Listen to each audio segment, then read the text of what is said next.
ቡና በሀገራችን መጠጥ ብቻ ሳይሆን የቁም ነገር መጀመሪያ፣ የባህልና የፍቅር መግለጫ፣ ወግና ጨዋታ እንዲሁም ዓመት በዓል ማድመቂያ ከመሆንም አልፎ አስደናቂ የሆነ በርካታ ለጤና ጥቅሞች ያሉት ድንቅ ተክል ነው። በዚህ ቪዲዮ የምናየው 20 የሚሆኑ የቡና አስደናቂ ለሰው ልጅ የሚሰጠው ጥቅሞችን የምናይ ይሆናል ማለት ነው። አንደኛ፣ ኃይልን እና ንቃትን ይጨምራል።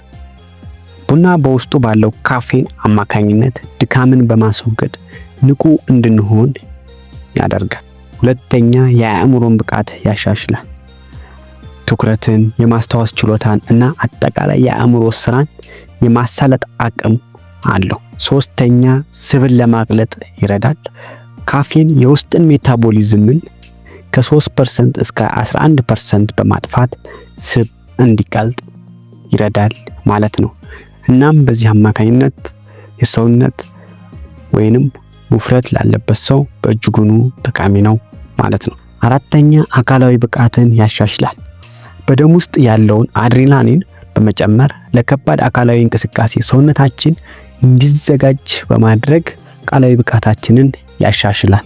አምስተኛ፣ የሁለተኛ ደረጃ ስኳር በሽታን ወይንም ታይፕ 2 የምንለውን ይከላከላል። ጥናቶች እንደሚያመለክቱት አዘውትረው ቡና የሚጠጡ ሰዎች በዚህ በሽታ የመያዝ እድላቸው በእጅጉኑ አነስተኛ ነው። ስድስተኛ፣ የአልዛይመር በሽታን ይከላከላል። እድሜ ሲገፋ ለሚመጣው የመርሳት በሽታ የመጋለጥ እድልን እስከ 65% እንደሚቀንስ ይገመታል። ሰባተኛ፣ የፓርኪንሰን በሽታን ይቀንሳል።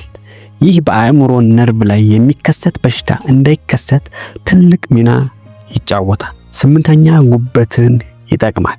ቡና እንደ ሲሮሲን ያሉ የጉበት በሽታዎችን የመከላከል አቅምን ስላለው ጉበትን ጤናው እንዲጠበቅ በእጅጉኑ ያግዛል። ዘጠነኛ፣ የድብርት ስሜትን ይቀንሳል።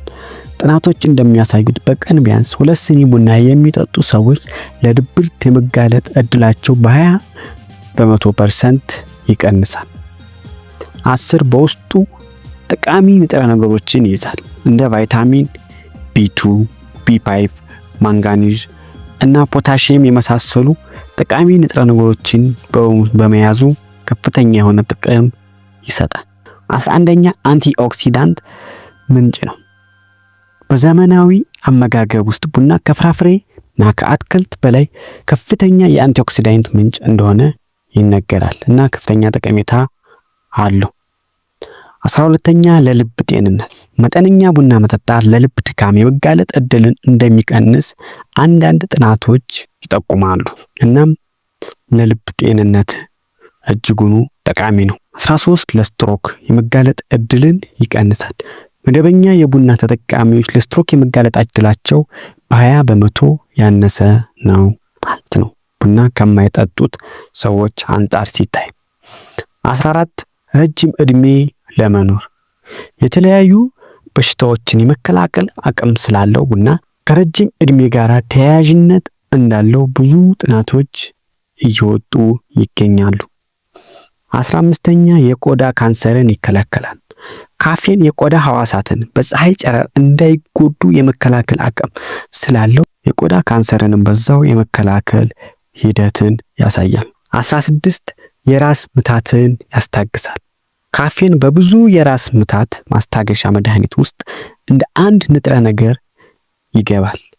እናም ቡና መጠጣት በራሱ የራስ ምታትን የማስታገስ አቅሙ ከፍተኛ ነው። 17 ለአይን ጤንነት በቡና ውስጥ የሚገኘው ክሎሮጂክ አሲድ በአይን ሪቲና ላይ የሚደርስን ጉዳት ይከላከላል። 18 ለምግብ መፈጨት ቡና የምግብ መፈጨት ሂደትን በማፋጠን ለሆድ ድርቀት መፍትሄ ይሆናል ማለት ነው።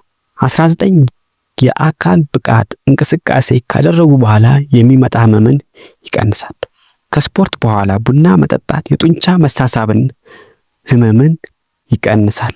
እናም ከስፖርት መልስ 1 ሲኒ ቡና መጠጣት ለተለያዩ የጡንቻ መሸማቀቅ፣ ጡንቻ መሰባሰብ በሽታዎች እንዳንጋለጥ በእጅጉኑ ያግዛል።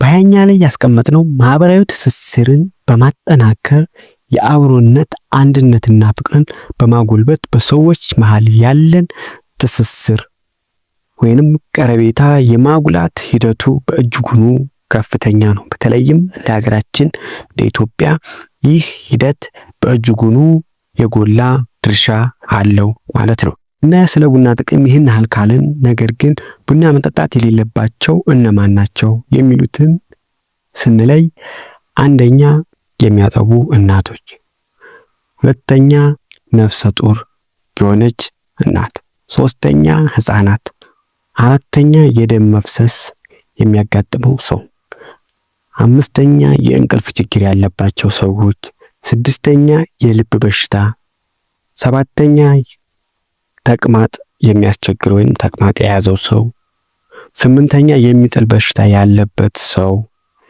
ዘጠኝ የአይን ግፊት ያለበት ወይም ግላኮማ የምንለው የአይን ግፊት ያለበት ሰው፣ አስረኛ ከፍተኛ የደም ግፊት ያላቸው የደም ግፊታቸው ከፍተኛ የሆነ ሰዎች፣ አንደኛ የአንጀት መቆጣት ያለባቸው ወይም የአንጀት ቁስለት ያለባቸው ሰዎች፣ 12ኛ የአጥንት መሳሳት ያለባቸው ሰዎች።